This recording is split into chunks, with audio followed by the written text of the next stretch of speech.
Hey. Hey, how's my Cape Crusader doing?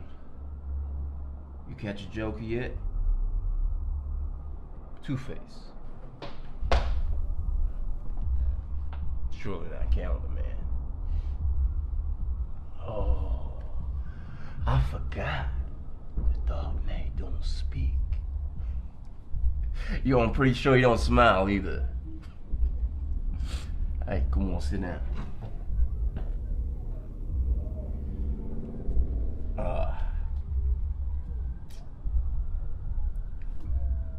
I gotta go out for a while, but I won't be long. All right, lock the door.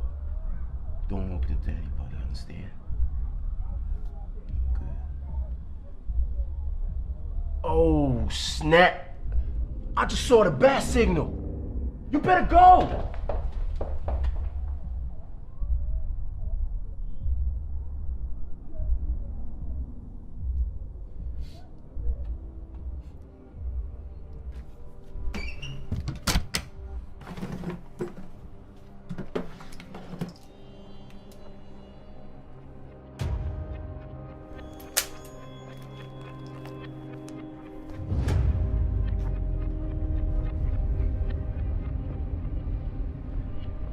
Hey, it won't be long. I promise.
Money in the bag. Now. Don't. You think I'm playing, man? Money in the bag. Put the money in the bag now. Put it in the bag.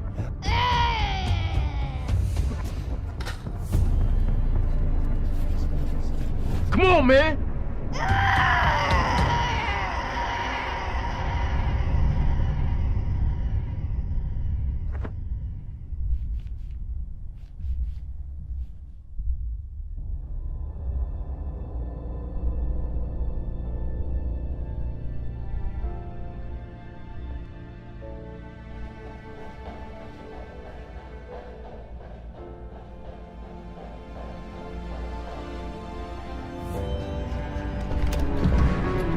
Hey, baby. See, I told you it won't be long.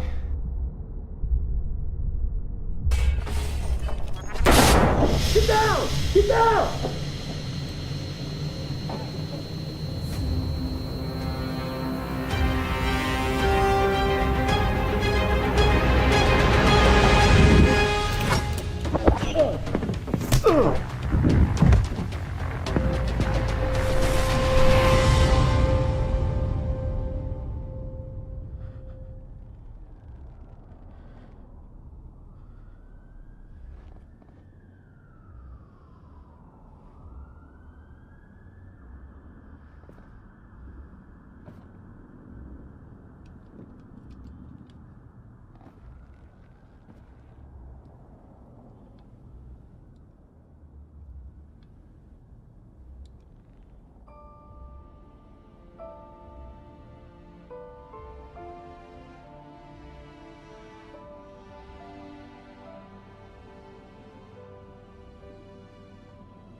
Transition. Alright, hey guys, welcome to the show. I'm Eli. And I'm Matthew. And today, we're breaking it down. We're giving you the superhero news, the goods, the everything that with the superheroes. You've come to the right place if you like superheroes. Pretty much. Let me tell you. And We're on geeks on top fleek. of that, we have an incredible guest. The director from Crime Alley is here with us today. And let me tell you, Rob is a dedicated filmmaker. He has this film, Living in Crime Alley, has won numerous awards. I'm very excited to have him on the show today. So look forward to that. But right now, we have a trailer. Have you seen the Venom Carnage trailer? Have you seen it? I've seen it. All right. For those of you who have not seen it, I have it right here. We're just gonna go into it, and we're gonna play it. Oh, and then we'll. Yep. Yeah. Got you. Here we go.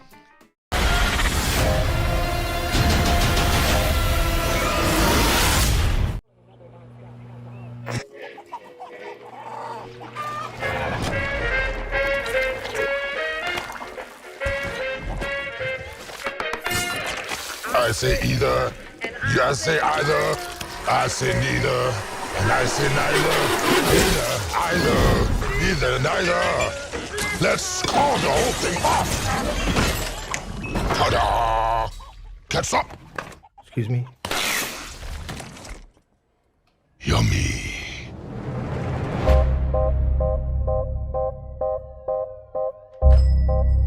Good evening, Eddie. Hey, Mrs. Chen. Good evening, Venom. Function Hall, Mrs. Chen. He says hi. One is the loneliest number that you'll ever do. I've been thinking about you, Eddie. Two can be as bad as one. It's the loneliest number. Because you and I are the same. Every decision we ever make. Who do we leave behind? And how do we leave them? Waiting in the darkness for the rescuer who never comes. Welcome back, Eddie Brock. It's been a long time. Miss you so much.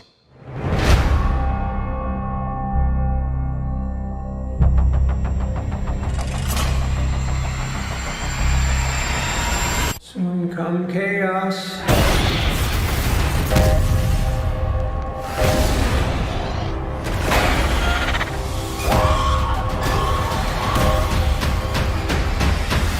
Chaos soon come.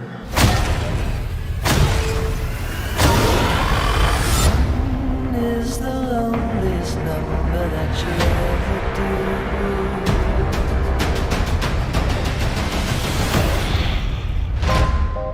The chocolate delivery hasn't arrived yet. No! We had a deal. What's gonna happen? You gonna stop protecting me? I am happy to eat, Mrs. Chen. No, you cannot eat, Mrs. Chen. What? Nothing?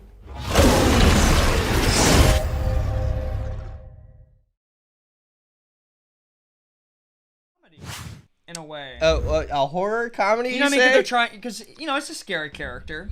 Yeah, it's. I mean, it's definitely a frightening character. Yeah, frightening. I'll say frightening. All right, let's get.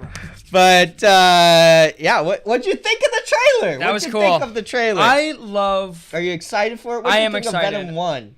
Well, I'm more excited for this than I was. Well, no, I don't know. Same. About same, because I wasn't the biggest fan of the Venom movie, but I love the trailer. But Venom looks great. You know what I mean? I will be honest. When they announced that they were gonna just do a villain film, and I was like, what? I mean, we all knew Venom from Spider-Man 3, the Sam Raimi trilogy. Yeah. I mean, But that was rushed and forced. right. And... It was complete chaos. But when you're like a 10-year-old kid that comes on screen, you're like, oh my god, That's still this is cool. the best thing ever. You're so right. you know, right?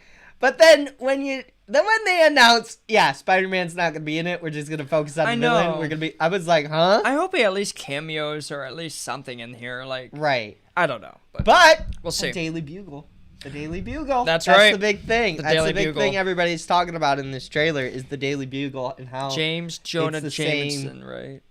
universe, and it's gonna like all tie in together. Yeah. I swear, Sony and Marvel have this huge plan. I know. that might be bigger than Endgame. It has to might be. If they If they want their tickets to sell, it better be. yeah, I think all 3 Spider-Man are gonna show up, and it's just gonna. There's no way they're not. I There's mean, no way they're not. Is it already confirmed? I don't think it's confirmed by Kevin Feige yet. It's been suggested and almost confirmed every step of the way. Like, there's no other path that they've suggested.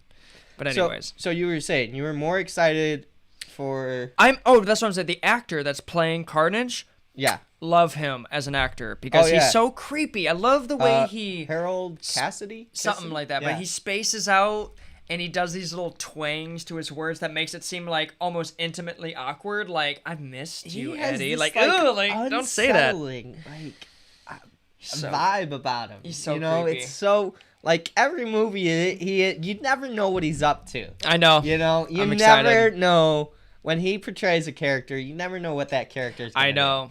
I'm a little like, no, I'm excited. It's gonna be cool.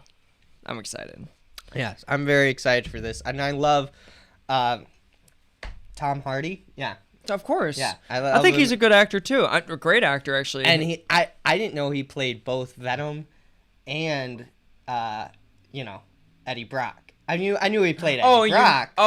But you didn't know he I played the didn't voice know he of Venom. played the voice of Venom. That's cool. I was like, wow. I didn't know that either. Yeah, because I Yeah. was blown away when I first heard that. I was like, wow, that's It makes that's sense incredible. though. Venom's now kind of a part of him, Right. so Yeah, and it's just, I mean, you just feel like it's 2 separate, characters, sure. right? Exactly. But he plays them so well, like Yeah. you think they're separate. You know, Yeah. you don't think that they're the same guy, and that's the incredible part about that's it. for sure. Yeah. Anyway, there's not much any more Yeah, no, news it's not a going lot of on new news, but besides we that. do. I mean, I feel like that's old news. That's okay, but we do have our special guest. Yes, we have Rob Ayling, right? That's correct. Ayling. Oh, can you hear us? Oh, okay. Yeah. that's right, yeah. Rob I'm so Ayling. sorry, Yeah, man. Rob Ayling. Hold on. Let's bring him on the show. Hey! Hey, thanks for joining us this morning. I know it's not morning over there, so good afternoon to you. Oh yes. Hello. Yes, hello from the United Kingdom. How are we, gentlemen? We are very well. We're doing Thank you. great. We're doing awesome. Thank you for so much for coming on our show today. This is awesome having you. The director of Living in Crime Alley, which I want to just say that it was phenomenal. I love the story. It was more of like a side. It wasn't a first perspective Batman story, which I absolutely love that you didn't do, actually, because I don't know. It was so emotional to see this man and his daughter. Like he just wants to provide for his daughter, and to be almost like taken down by Batman, and by the end Batman like kind of realizes it, and he lets him go, if I'm remembering it correctly, right?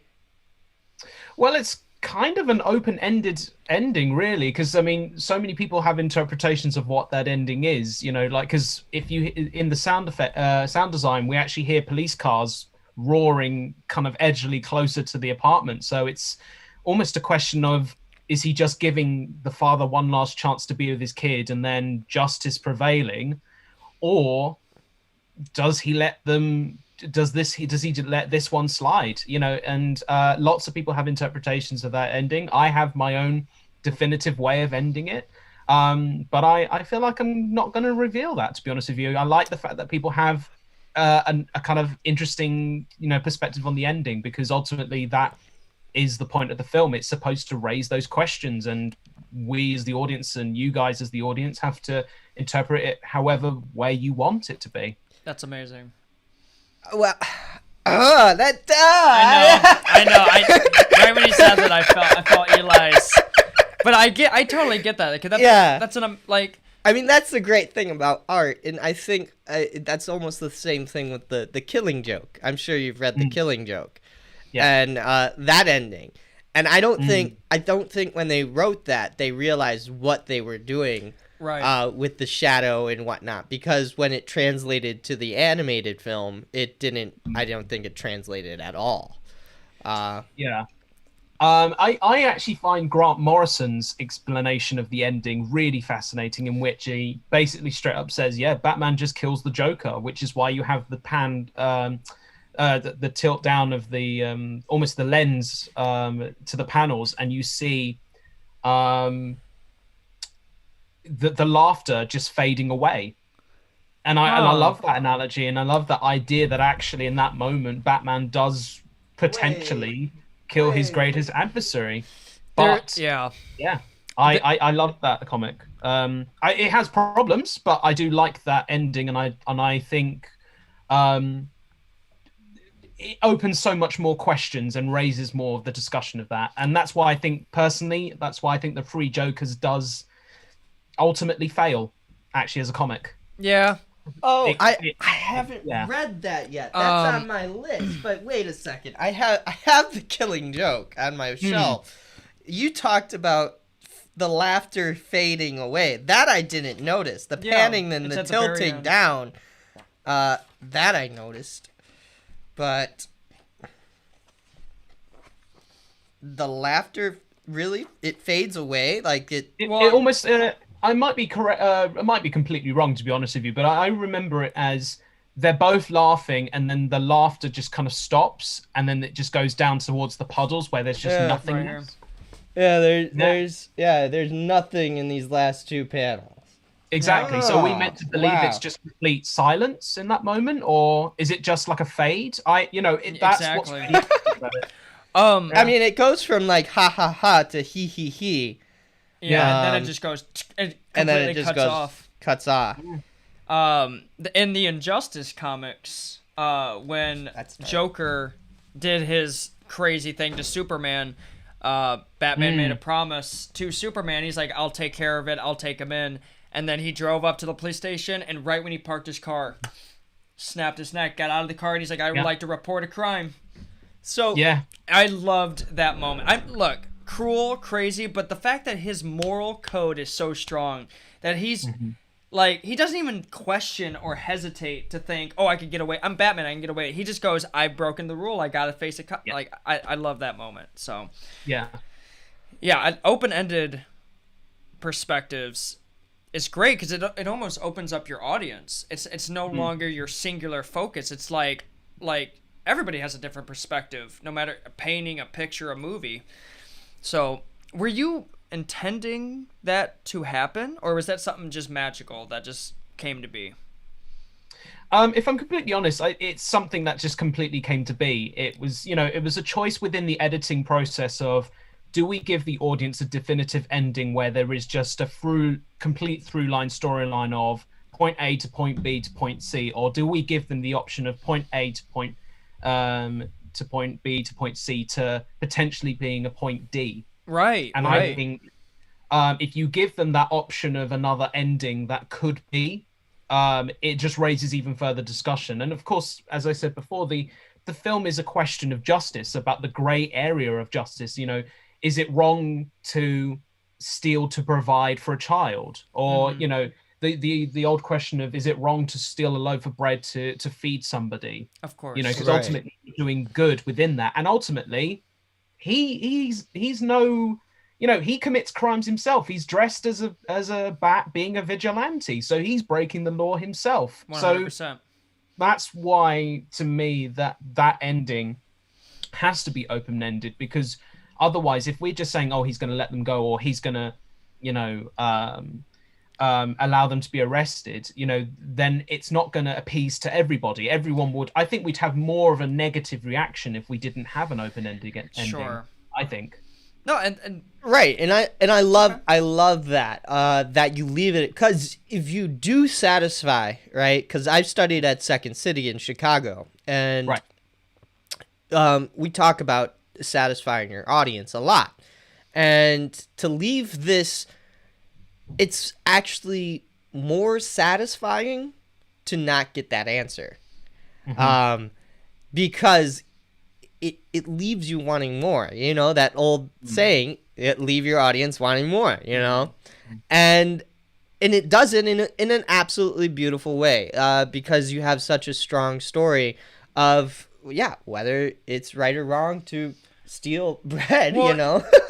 Like, before I get into that thought process, I do want to ask, because you do seem to have a very strong emotional attachment to Batman. You seem to be very philosophical. You relate to him, and I would like to know the origin of that passion. I know we talked about it earlier, but I'd love for the audience to hear your story. Yeah, sure. Such a strange sentence to say. My origin story. What is your origin story, Rob? Yeah, what is my origin? So I can pinpoint pretty much a particular moment in my life which pretty much changed me and where I am to this day, which is, I can pinpoint it as basically 11 days. And it's 25 years ago, I lost my father to cancer. But it was in the space of 11 days. So on day one, oh no, don't worry about it. So on day one, we found out he was diagnosed. Okay. On day 5, I went to the cinema with both my mum and my dad to a local cinema in Walthamstow, and I watched the movie Toy Story. And then by day maybe 9 or 10, or maybe even before that, I discovered the animated television series, I discovered the comics, I discovered this character, and just was completely blown away by the notion of someone being so grand and operatic and flamboyant. And it's this, you know, it's a man in a bat costume, you know, crazy. rooftops. It's incredible. Oh yeah. And then by day 11, sadly, my father passed away, died.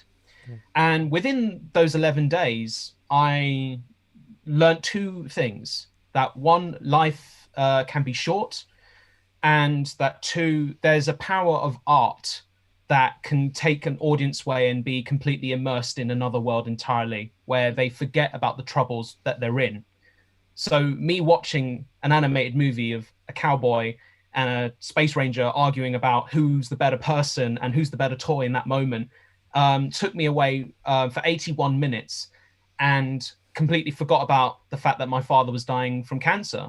And yet I was laughing, I was happy, I was enjoying this adventure. And it's the same feeling I get when I pick up a Batman graphic novel or a comic, or watching the animated TV series, or watching the movies, and each time and thinking I'm escaping to a different world entirely, which is quite similar to our own, but even more, you know, either exaggerated or more different from our own. So notching it up to 11, let's just say. Yeah. And for me, losing my father at that time was, yes, a difficult period, but to almost have this character, Bruce Wayne Batman, not necessarily replace, but become a surrogate father figure to be that character who I lost at that time, was a significantly great thing to have, because ultimately Bruce Wayne is using grief as his greatest weapon to help others in that moment. And that's what cinema and Batman has done for me. And here we are now. Wow. Perfect trinity. Yeah, that's what a great way to the parallels between the two. Yeah. No, not a lot of people could face what you faced and come out seeing it that way. So it's very impressive that you allowed something to become your greatest strength. That's very amazing. So where are you right now? Are you working on anything in particular? So I'm in the middle of actually making my feature film debut. So it's a script that it's probably the biggest leap I'm taking in my filmmaking career so far. So I'm making a film based off a screenplay that I've written for the last 6 years.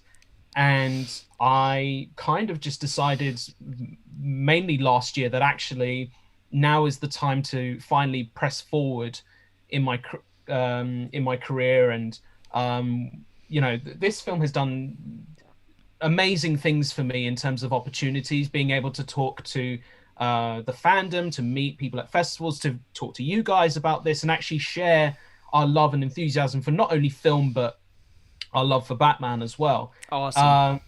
But the next big move is to give something new to the audience now. Like, I've established this bond, as it were, and I'd like to show that, you know, there's more than just making a fan film to me. So, you know, whether that's making a documentary, or which I did last year, which was quite a painful thing to do, but it was a necessity. But the next big thing for me, as I said, is making this feature film. So put it this way, you haven't seen the last of Rob Ayling films. They're going to keep going for a long time. That's amazing. Good. I love that. Good, because we loved. We want more. Yes.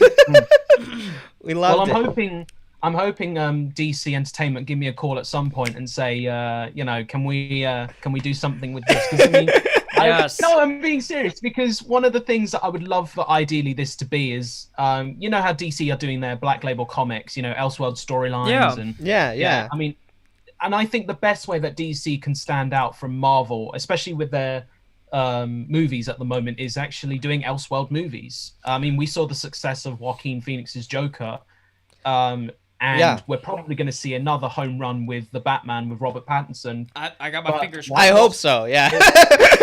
I think it's going to be special. I think the fact that we're going to get a detective story Batman. That's right. I mean, come And on, it's black noir. Come on Yeah. now. Yes. Perfect. Yes, That is yes. a Batman style, man. I know, but I'm such a big Batman fan that they've tried so many times. I know.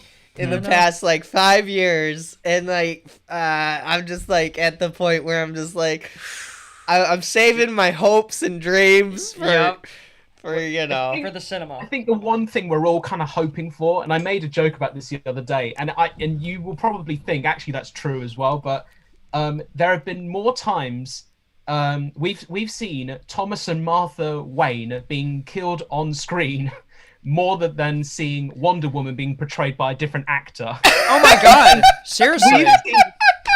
We've seen them die so many times now, to the point where, like, we've lost interest in them. Oh like, my God. Yeah, the they're only dead. Yeah, I just thought, you know, I'm hoping we don't see it again in The Batman. Let's just put it that way. I don't think we are, because it's during the year 2. no, And it's on Earth 2, supposedly. Right. Which I'm about, because I wish that they would just, I don't know. I don't know. It's all good.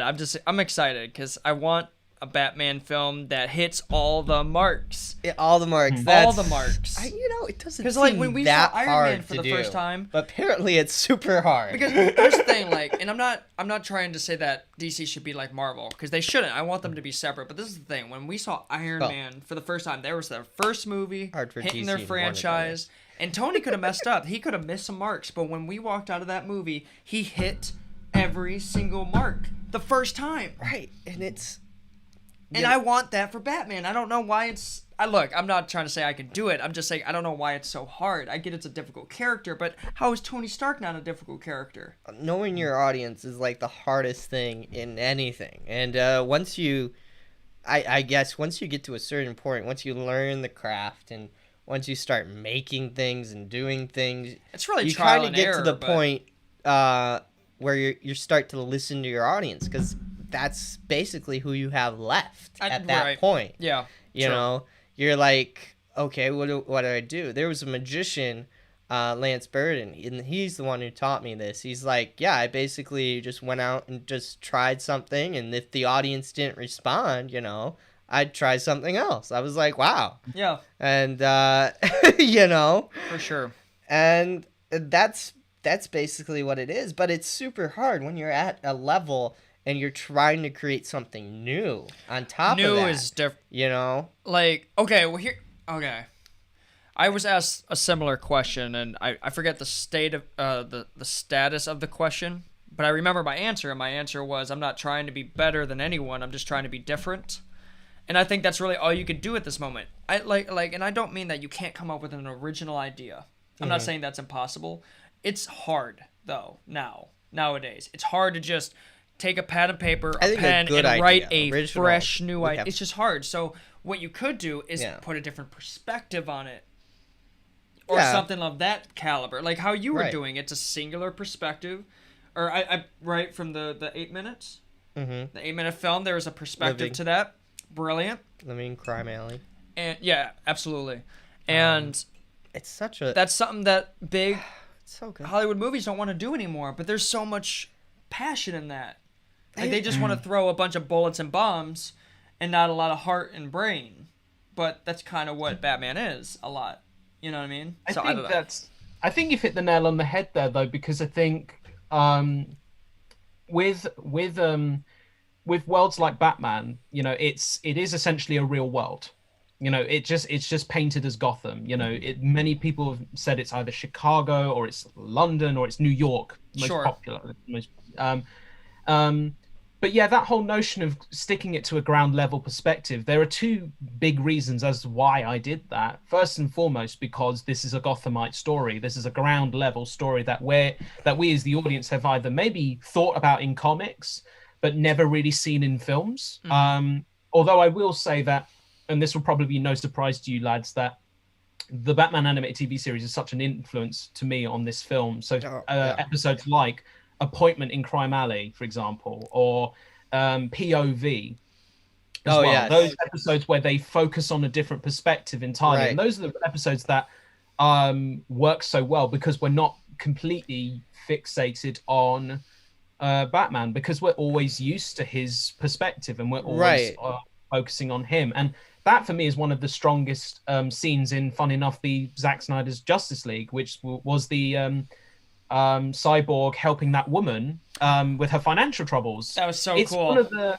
it's a beautiful moment in a very long film. Don't get me wrong, but it's a very short moment where if they were to expand on that just a little bit more, and maybe even did like a Gothamite television series. Technically, I am pitching now, so do forgive me. But if they were to do that right now, I think that is one way that they would stand out, is actually just keeping it simple and going to ground level storylines and focusing on story first. Because I think one of the things I think either DC and Marvel, I would say, have kind of is remembering the impact of something. You know, when someone lands a punch, it hurts. Yes. You know, when somebody gets shot, it hurts.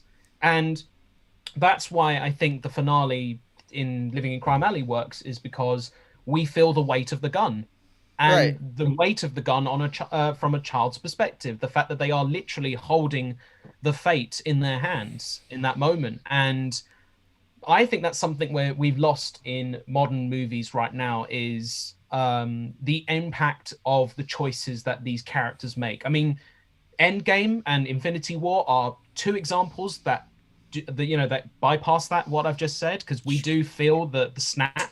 We feel it, don't get me wrong. But with DC,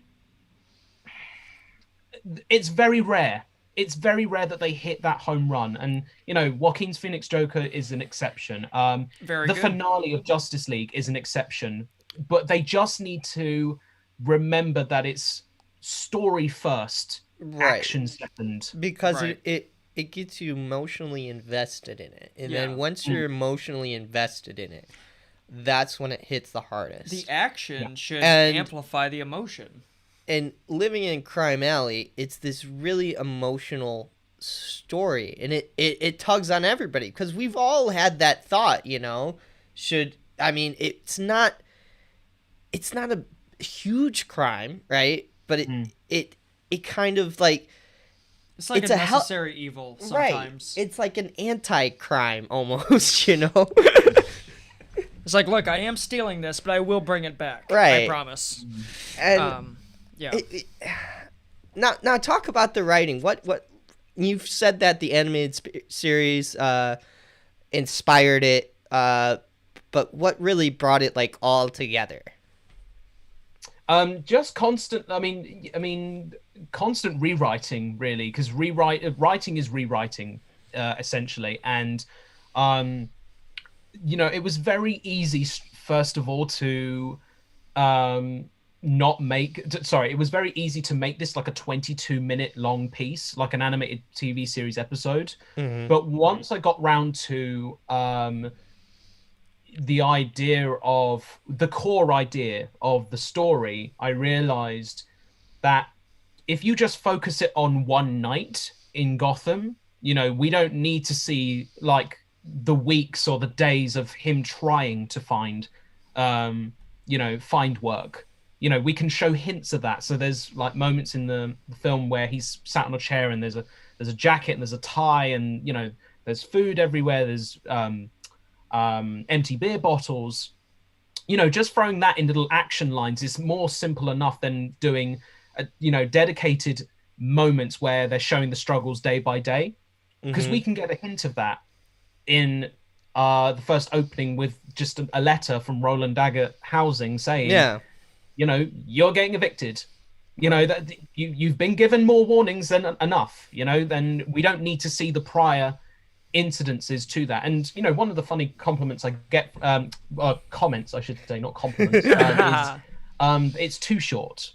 But I think that if you were to extend a film which is written in a certain way, you're basically overcooking the point, I think is the best way of putting it. And I think if you had it longer, I don't think it would be as emotionally impactful as it is, I think, just because I think it's a brief moment in time kind of thing.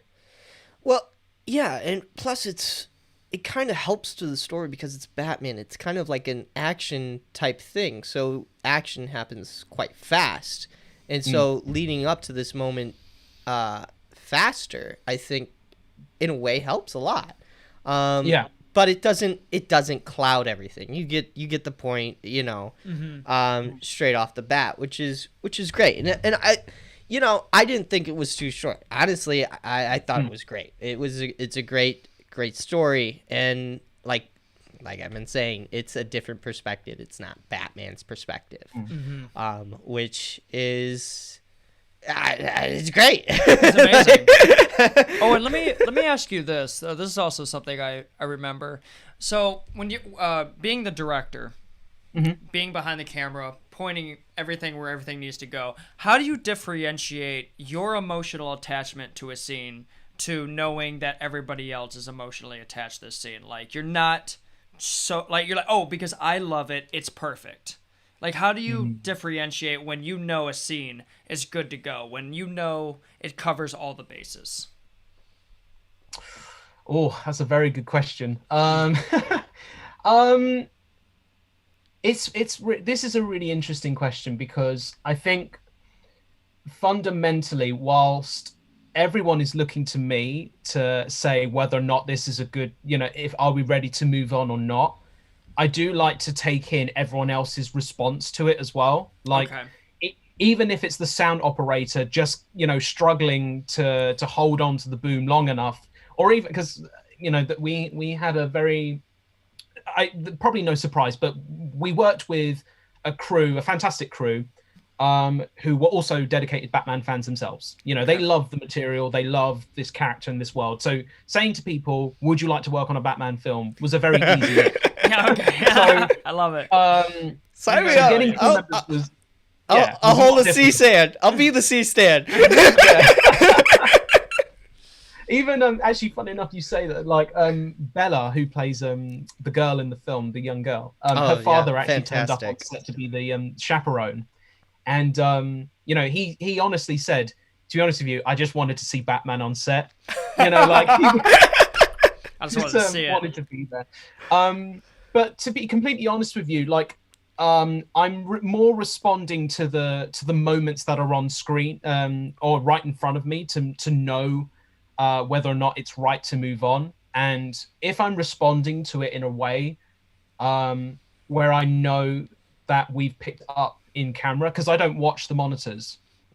I treat filmmaking almost like theater within itself. Like, unless it's a specific action scene or like a specific close-up of like picking up like a glass of water or something like that, you know, little things like that, I don't tend to watch the monitor, because the actors are expecting me to watch them fundamentally, not a monitor. because Gotcha. the monitor can lie. First and foremost, the truth is in front of you, is what Right. I've been taught the most. Wow. And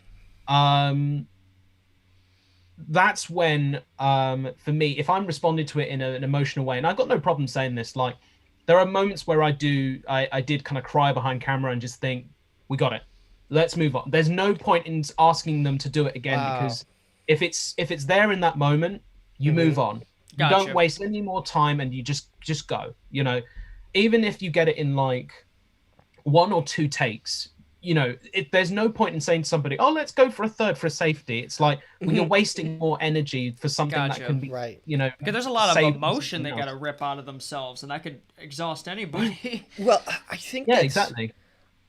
and that's what I've been starting to learn, that you're really capturing a story than just pressing record.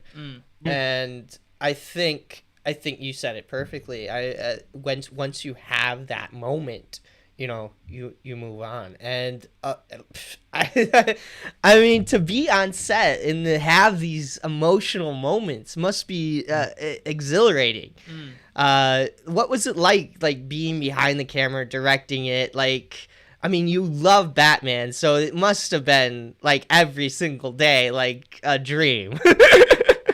Well, if you can believe it or not, lads, we only shot this film in a day and a half. That's So we amazing. yeah. So Oh, then then the short's way too short. You need like an hour long. I mean, look, most people would turn around and say, well, why couldn't you have done it in 5 days, or, you know, take your time with it and everything else? Well, fundamentally, one reason is because we didn't have the money for that. Understandable. Secondly, I like to run a tight ship. Basically, I like to, you know, move at a quick pace, but not rushing things by any means. Okay. And it comes back to the whole thing of preparation for me, which is so vital. Once you're fully prepared as a director, the one thing that you can hopefully try and afford is the freedom to play. Because once you get to the film set and you've got the actors, you've got the crew, and you've got the world set up through production design, the best feeling in the world is then saying, okay, we've prepared, we've got the storyboards, we've got the script, now let's see where we go from here. You know, this is one reality of it on paper. Let's see what we can bring now on screen and in this moment right here, because the truth is in this stage right now, and that's such an important thing for me, is to capture that truth within those moments. And I can honestly say this was probably, if not the best project directing that I've ever had, and it probably will be for a long time still, because it felt like the first time watching a Batman adventure almost, for me. Like, when there's one specific moment I'm referring to, and it's when we introduce Batman in the film. Okay. And I treat him like a classic horror movie character throughout. You know, he's introduced through shadows. He's a presence which isn't seen until a later point in the film. It goes back to the Martin Scorsese way of cinema, which is the scary thing is not what you see, is what you don't see. Exactly. Love it. Having this character lurking around and potentially coming out of nowhere is a scary notion. And the moment when he does arrive and Vincent Jerome, playing the father, looks straight at us and he sees the shadow on the wall, and the cape goes up and the wings go down, and, you know, the aim of the gun, everything else, all of that is the first take. Funny enough, it's all in one take. Wow. And I got so engrossed in that moment, because you realize how long of a time it's taken to get to this point. So for me, when I was making the film, it was 2 and a bit years of preparation and writing and getting to that one moment. 2 and years. When you see that moment played out, you know, for me, I wasn't watching the monitor, I was watching the actors and doing their thing. I generally forgot to call cut, because I was so like infatuated by it. Yeah, I was just like, oh my God, this is amazing. And that I think there's that moment, and then having the one of the crew members brought their daughter to set, and I think she's 11 now, but she was 9 years old when we were making the film. Oh. And once Batman came out onto the set, and everyone was like, "Oh my god!" Like, because for a lot of people, it was the first time seeing Batman in the costume. So Danny Chase, the actor playing Batman, and then we just heard this noise, and we were like, "Where's that coming from?" And we turned, and it was his daughter. His daughter was clapping and seeing Batman right there, and that's when we all kind of collectively knew, wow, this is gonna work. Oh, This is gonna that's work. awesome. Yeah, That's a cool feeling, man. that's Yeah, so man. cool. So talk about the costume for a second, because I know that you're really inspired by Batman the Animated Series, and I'm looking at it right now, and I can see the gray, the yellow symbol, and the 89 cowl. Now, I know that the animated series was based off of Batman 89, and I see how you kind of molded the two together. That's neat. Which I'm loving. Can you talk more detail about it? Yeah, for sure.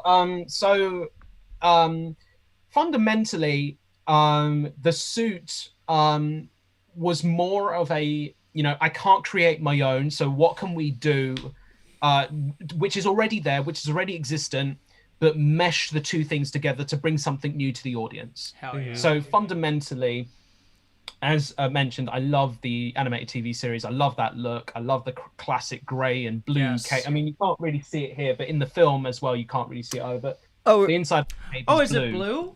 let me see if I No. can't. Hold Yeah, on here. I have we've never seen that. Oh my Yeah. god. So it is. You're right. Oh Yeah. wow, the little detail. Oh, that's that's cool. cool. I gotta- I actually wanted to do that with my cosplay. Is like line, but that's really cool. I might ask you. You know what that how you reminds did me of? that. That reflective material. And I'm not comparing, I'm just saying what it reminds me of, the realisticness is the Robin suit back in Batman Forever when they had that shine on it. Oh yeah. That blue on there is almost like the red on his suit, but inside his cape. That is awesome. I That's- really like Yeah, that's yeah. one of Now- the better Batman suits I've seen. Now is the chest and the abs, that's all your thing, or is that like? This is, I mean, I would love to say that this is my body, but it's Yes. no, this is molded by some wonderful cosplayers, actually. In fact, cosplay artists who molded this for us and based off the actors' measurements. So we went to the Wow. full extent of creating the suit fitted for him. So this won't be worn by anyone else but him. And believe me, I've tried. Yes. Can't help it. But the, We won't tell anybody. Right. no. But the cowl itself, as you've made aware, is the 1989 Keaton cowl, and again molded from latex rubber as well, so proper movie quality cowl right there. And funny enough, it actually ended up being kind of a niche thing to have within Living in Crime Alley, because it was released in December of 2019, which was the 80th year of the character's his existence. So he would have been 80 that year. But it was also 30 years of when the Batman 89 film was released. Right. So it became almost a nice celebration of that film and what its importance has done to Batman and the mythology of the movies as well. And there's one little nice nod that we have done. You can't quite see it here, but this emblem is actually honoring the late great Adam West. So it's it's the 60s album. It's the 60s emblem, but it's just a little bit sharper. So what we've done is just made it a tad more sharper along the wing. Yeah. And that's cool. because I love that series as well. I think it's That's one of my favorite movies. yeah. Oh yeah. I love Movie? it too. Yeah. I love it too. And The movie is great. I don't know. Do you think the movie or the TV show is better? Movie. The movie. movie. Some days you just can't get rid of They a commit Bob. to the acting more. But this is what I was gonna ask you. Okay, and 'Cause I I grew up really, watching the really, really hope you say yes to this. And Eli's gonna laugh when I say this, but Oh, I am boy. a die-hard fan of this. Are you ever gonna put white eyes in the cowl? He always asks. He asks me to do it all Please the tell time. me that you know a way to put the white eyes on the cowl. I've never been able to see that. Oh shit. Well, there My goes bad. our audio. Oh no, my bad. Yeah, we're done. We're off the air. No, I'm joking. But Have you ever thought of that? Did you try Like anything? maybe like silk over the eyes or something? I don't know. I had tossed and turned between this notion of the white eyes thing.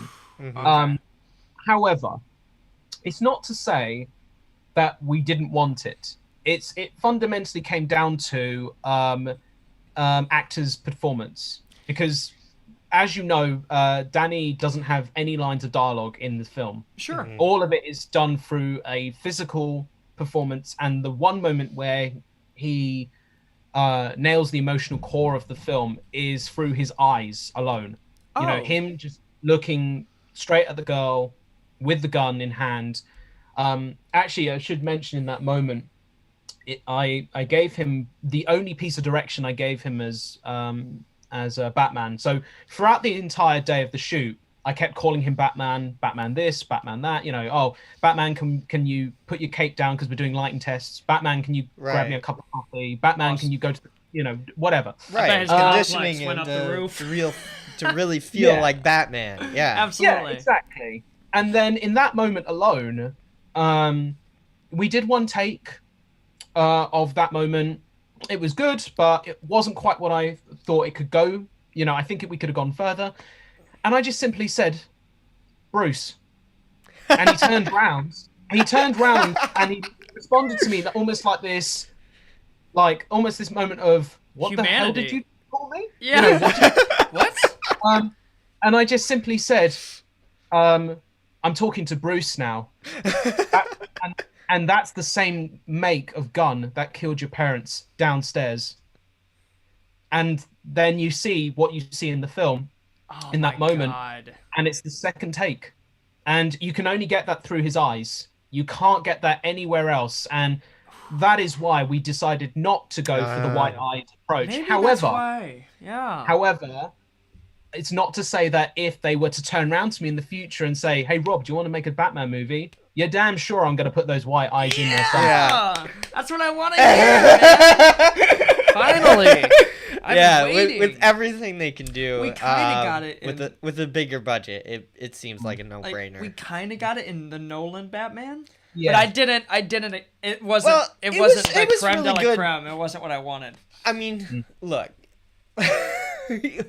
with the Nolan trilogy, he wanted it to feel extremely real. No, you and know? it was. It did feel And extremely so real. the way he got it in there, I think, was extremely. It was clever. a good idea. I just, I mean, come on. It's 100. If you're actually going out and fighting crime, Touche. You don't want to be. I don't even think you blinded. want to be in a cowl. No, touche. But let alone here. All right, go fight crime. No, absolutely.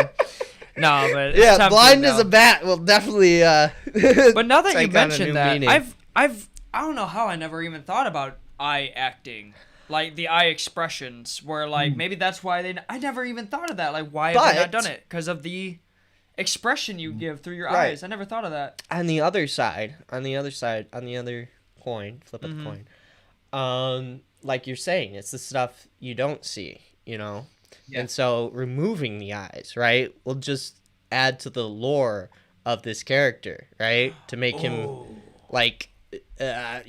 almost not human, right? Is almost as everybody in, Gotham City perceives him as, is not human. Yeah.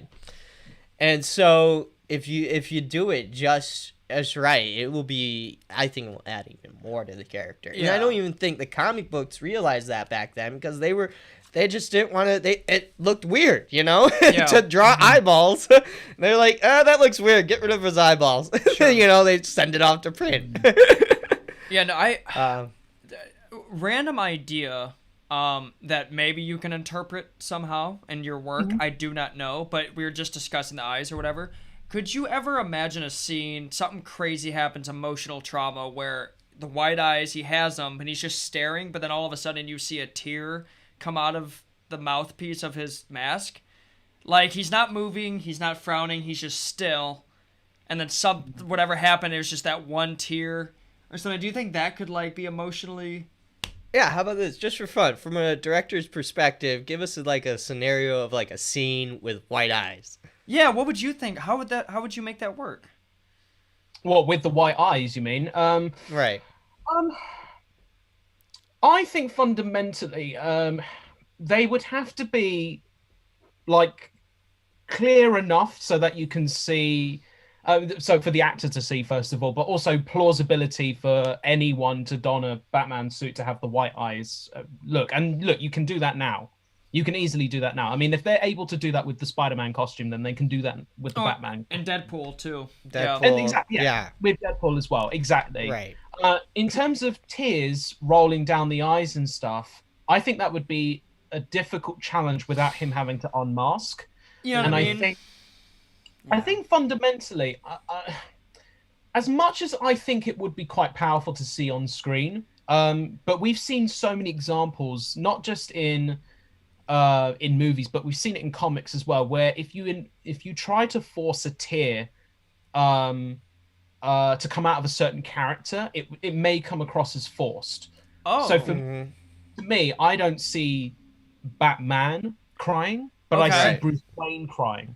Okay. And it's interesting way to put it. because the comic I was thinking of just then was the 9/11 Spider-Man issue where you've got Doctor Doom crying inside the mask, and everyone had a big uproar about that, saying, you know, here is a character who is hell-bent on destruction and, you know, greed and power. Would they really, you know, probably feel for the destruction of New York in that moment, despite the fact that in the past that they were willing to do what was necessary for their own cause? Right. It's a difficult kind of argument to kind of have there, really, because, you know, fundamentally he is seen as an antagonist, not an anti-hero. And he would have to go through like some very profound change, and if the audience doesn't go through that with the villain, that tear is, like you said, meaningless, right? Enforced. For sure. I should mention, actually, in the finale, in the original script of Crime Alley. Oh, really? It was supposed to rain. So we had Gotham completely raining. So in the film, we didn't have it rain because for the one time in the UK, we didn't actually have any rain for a whole month. Of course. No. We think the idea that if it is, you know, if Gotham is raining and if Batman were to tear up in that moment, right? You know, would it be like almost that kind of Blade Runner-esque kind of ending of, you know, tears falling in the rain kind of thing and dripping down on Hal and, you know, over the face? And, you know, would that be a subtle way of hinting that Bruce in that moment knows either what he's done is completely right or is not right whatsoever? Which is, I think, to be honest with you, just him there on his own, taking a few seconds longer for him to respond to a police response of, you know, shots fired at Gotham Harbor, because normally he'd be like there in a flash. Oh yeah, he'd be gone. He'd be gone, but in this moment he spends 2 or 3 beats more just contemplating what he's done, but then realizing the mission still goes on. That's true. So it's quite a cold-hearted, bittersweet ending. I love that. I've never actually put that together until you just said it. That's so profound. That the rain symbolizes him crying. I think that's why, because I always like seeing, for some odd reason, I always like seeing rain and like Batman on a gargoyle and it's raining. Oh God, yeah. Right? That's a scene. But I never thought of it in that way, and I absolutely I love it. So thank you. That was great. Wow.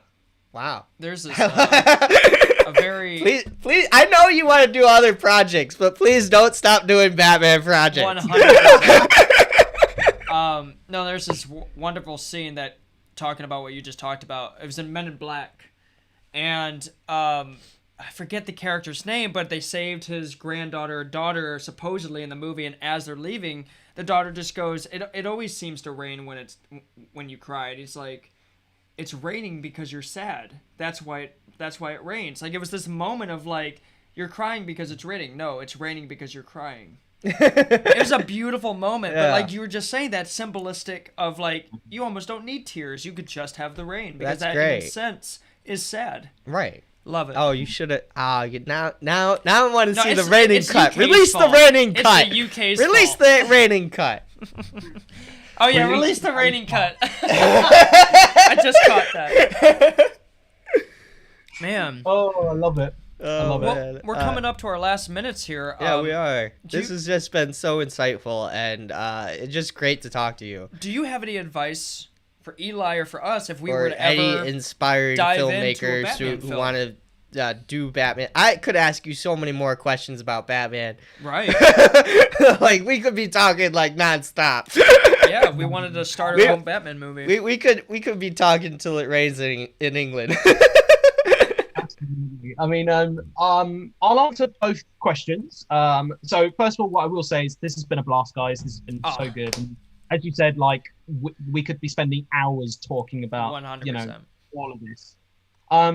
My advice to anyone who's going out to the idea of making a fan film or a Batman fan film, my biggest piece of advice is to tell the story that you want to tell within this universe. Do not listen to what if someone has a different perspective of Batman towards what your perspective of it is, please go with your own instinct and your own gut with it, because fundamentally that is going to be your unique take on Batman. Because I know that there was a discussion earlier about this idea of originality of, is it just self-referential now of, mocking, or not even mocking, but referencing other movies and other time and bringing it back in.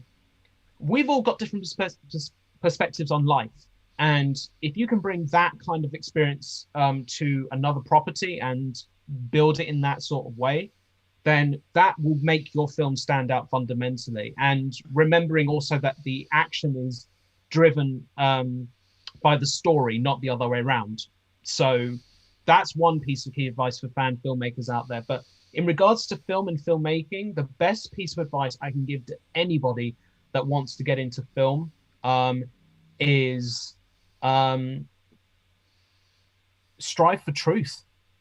Fundamentally, your job as a creator is to find a truth that you can bring to reality, and whether that's through comedy, fantasy, drama, or thriller, that's the thing people are wanting for your film each time you make something, is what is the truth and understanding that I can take from this? What's the ideas I can take from it? And then hopefully towards along the way you'll discover whether or not what you're making is either an entertaining piece of work or a thought-provoking piece of work, or if you're lucky, a little bit of both in between. That's amazing. That's a great advice. That's the hope for anything you make. Absolutely. Yeah, it's just I think art, what any form it is, it's all one way of expressing. Yeah. And you said it there. If it's a painting, you want the truth. If it's music, it still tells a story. And even the result is perspective as well. Right. It's like a flux of meaning goes out into the world. Something about movies. I don't know what it is, but it's just something. There's so many elements that come together, and then when it works, it's just magic. No, seriously. Like when I decided to go into college, the reason why I chose that passion to commit to that was because I had this realization, this epiphany, where I'm like, what is more of a godly act than to create an entire universe that has a singular meaning that can change literally, like I can't create an entire planet, but I can create a movie that has an entire planet in it. Yeah. Do you know what I mean? Like, there's something godly about it, something like powerful, empowering, knowing you have the ability to possibly change history. I don't know. I love it. I absolutely love movies. It's amazing. It's great, and I love Batman, and it's great that you made this. It's very inspiring. I just want more. I want more. Give me more now. Want more. It's that simple. That's the truth, man. We want more.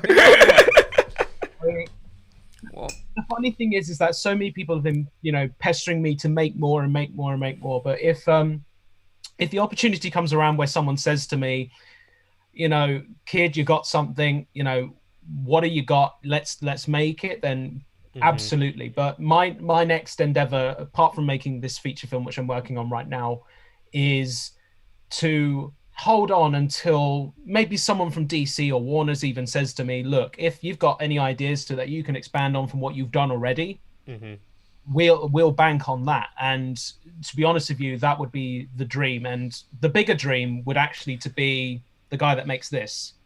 Hey, wait. There you go. I don't hold it up. Just Is that Batman Beyond? Batman Beyond? Yeah. Hold on. We didn't see that. Hold on. Go ahead. Is it? All right. I don't think there's. You have to stand up or something.